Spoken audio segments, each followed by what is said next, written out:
Bon, vu qu'en ce moment c'est la mode, et tant que je vous parle des applications que j'utilise sur mon Apple Watch.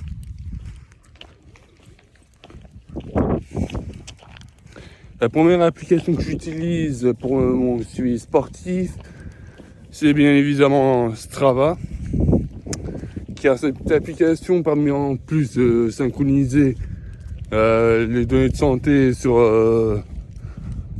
l'application via le Wi-Fi. Ça me permet d'afficher dans le cadre de la randonnée ou de la marche, bonjour, des kilomètres et d'autres données qui sont pas affichées dans l'appli exercice, même si je l'utilise. Mais bon, ce qui manque, c'est la compatibilité avec un indicatif d'effort sur la montre. Mais moi, c'est efficace. Ensuite, j'utilise quand je prépare un endroit où je veux faire un parcours, un endroit où j'habite en ce moment, j'utilise Apple Plan, qui permet depuis iOS 17 ou 16, je sais plus, ou 18, je sais plus, non, iOS 18, ouais 18, de créer des parcours afin de les suivre. C'est pratique si vous connaissez pas un endroit ou que vous voulez découvrir de nouveaux endroits aux alentours de chez vous. Même si bon, il manque l'aspect communautaire.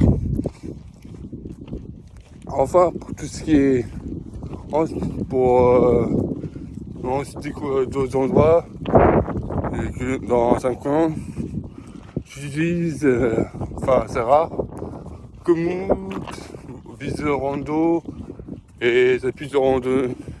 Walk Outdoors, je sais plus comment. Pas Walk Outdoors, enfin je sais plus. Outdoor Active pour marcher dans des sentiers qui sont communautaires. Et franchement, ça marche plutôt bien. Ensuite, pour tout ce qui est suivi de santé de tous les jours, j'utilise l'application Growth, qui est une application de suivi de santé, mais qui a un twist, qui en plus d'analyser la qualité du sommeil, comme le Wi-Fi, dont je reparlerai plus tard, je peux l'utiliser. Ça me permet de suivre en ligne sur la montre, afin de voir les données de santé, mon stress. D'ailleurs, de manière proactive, ça indique en notification si on est stressé, mais ça indique de rouge, ça veut dire stressé, à bleu, normal, avec ou jaune pour dire excellent.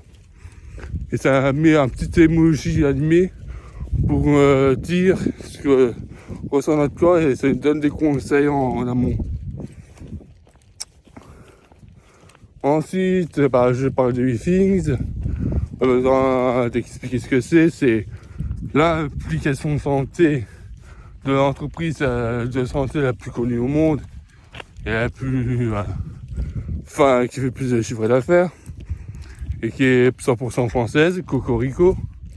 Cette application, en utilisant avec Apple Santé, permet de recenser les données de santé afin de faire une analyse plus poussée que celle d'Apple, qui est trop, à mon goût, basique et qui n'explique pas si c'est bon ou mauvais. Là, WeThings donne des conseils en amont des données.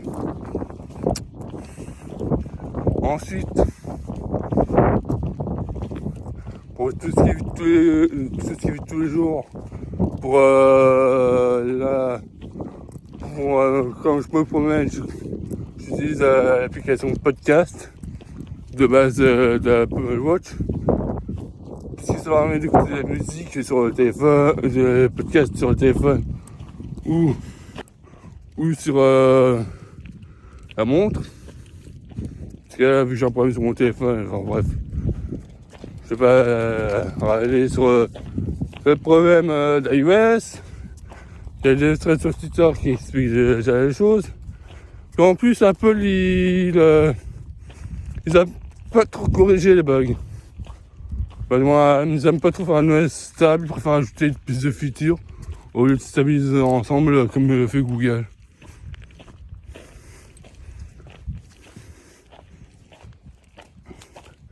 Ensuite,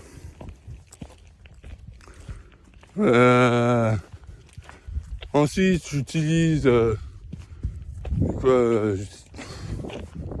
c'est tout ce que j'utilise en fait sur mon Apple Watch. C'est une vidéo courte, mais je crois que c'est tout ce que j'utilise. Oui, j'utilise aussi pour voir les résultats des matchs de foot en direct. J'utilise l'application FotMob qui, en plus d'afficher les résultats en direct sur le téléphone via les live activities, permet d'afficher sur la montre, à l'instar des live activities, le résultat en direct d'un match. Ce qui est plutôt pratique si on n'a pas envie de sortir son téléphone et qu'on est en pleine soirée et qu'on veut avoir le résultat d'un match de foot. Ensuite, pour tout ce qui est suivi de santé, j'utilise l'application Ombrou qui est excellente de base, qui me permet de voir si c'est pas trop bruyant ou pas. Alors bref, je crois que c'est tout. Ah oui, j'utilise aussi sur mon Apple Watch, en cohésion avec mon iPhone, l'application Nike Training Club qui est en gros l'application de coaching mais entièrement gratuite. Tout ce que vous avez besoin, c'est un compte Nike, puis voilà.